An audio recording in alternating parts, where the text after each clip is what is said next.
cats thought it would be beneficial for everybody if I would come to the McCall Center for 3 months to be an artist in residence.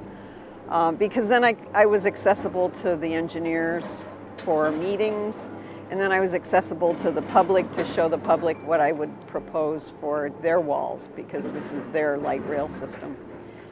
In researching, I found out that there were a whole lot of orchids that are indigenous to the Carolinas, and there are a whole lot of insect-eating plants. And so that's what I decided to focus on. And so I took plants that some of us would recognize. There's a pitcher plant, there's a Venus flytrap, and blew them up to gigantic scale, because the Venus flytrap is usually small enough to hold in your hand.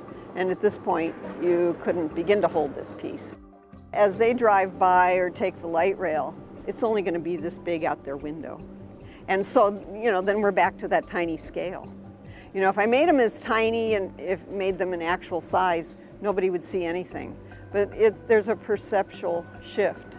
There's 17 different patterns, and the reason for the different patterns partly is to cover everything that I was thinking about conceptually, but also to fit with the different sizes of the walls that the engineers had proposed.